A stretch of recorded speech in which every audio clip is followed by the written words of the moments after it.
This is a big deal. This is a big announcement.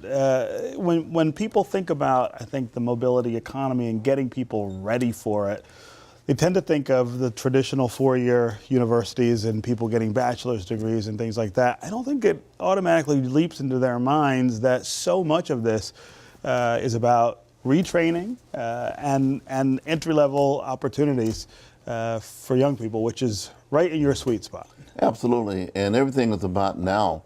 For a while, we've been talking about the kind of training necessary for the future, and we've talked about the fact that about 60% of the jobs or more would require some form of education beyond high school.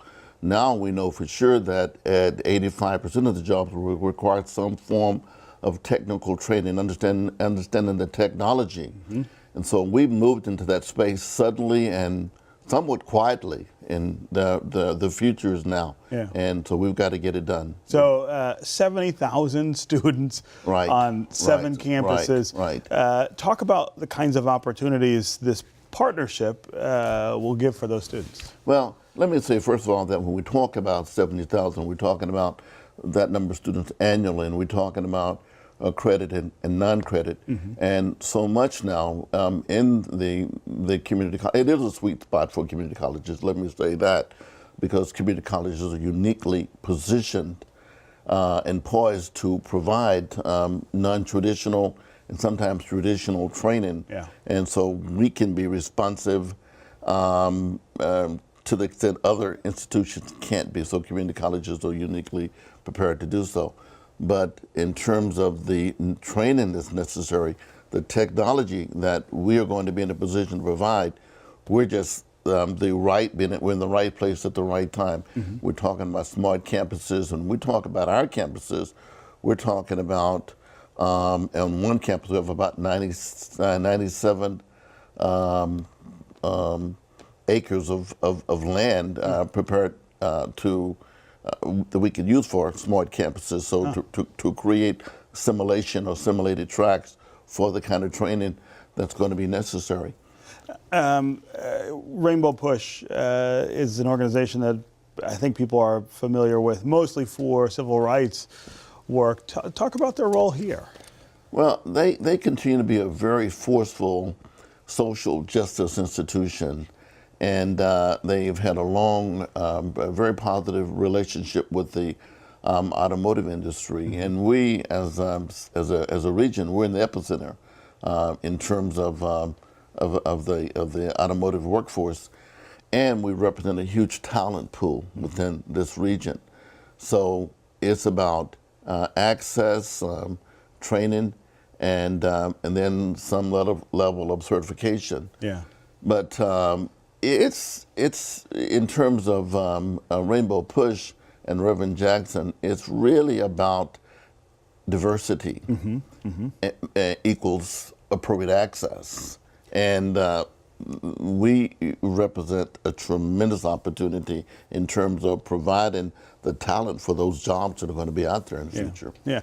Talk about the students that you're seeing now and how they might be different from the students who might have been in school 30 years ago when I was going to college. I mean, as the economy changes, the needs and the pressures on community colleges have changed in terms of meeting those needs. Absolutely, and I love answering that question because a lot of the perception is that we're still serving students directly out of high school, mm-hmm. and nothing could be further from the truth. A lot of the students, I mean, the average age a few years ago was around 28. Mm-hmm. Now that average age has gone up tremendously, and a lot of it's retraining. People coming out of the workforce, who've been in the workforce for many, many years. And so, and then you also have reverse transfer students who've moved to university, now coming back to the community college for training.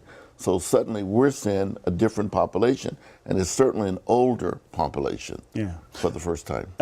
Also talk about Wayne County Community College District and how that's a little different from Macomb or Oakland. You are in a unique demographic space as well. And I think that states it extremely well. It's a unique demographic space. So we serve constituency, unlike any other community college. We have a legitimate urban and suburban population mix, which is really it's a positive. I mean, there's a lot of energy that comes out of that, but we have to be willing to talk to the employers. We have to be willing to talk to the people, the representatives of the community that will tell us what kind of jobs, what the market's going to be like, what the jobs are going to be, and the student population. We have students that represent more than 60 or 70 different countries. Wow. It's one of the most diverse. It's almost like the United Nations if you ever have a chance to visit one of the campuses. Yeah. Tremendously diverse. Probably the most diverse in the country. We graduate more minorities than any other institution in the country, minority students, and that's tremendously exciting. Yeah. This convergence also with the automotive industry, they're changing into a mobility industry. Bill Ford will say we need to be a mobility company, not an automotive company. Is it that fundamental a change as well for community colleges, this shift in our economy? Yes and no. We saw it coming. We knew that we would have to, for example, cyber technology. We implemented that program about 2 years ago, and that's a program that we'll always have a waiting list for. We have an array of computer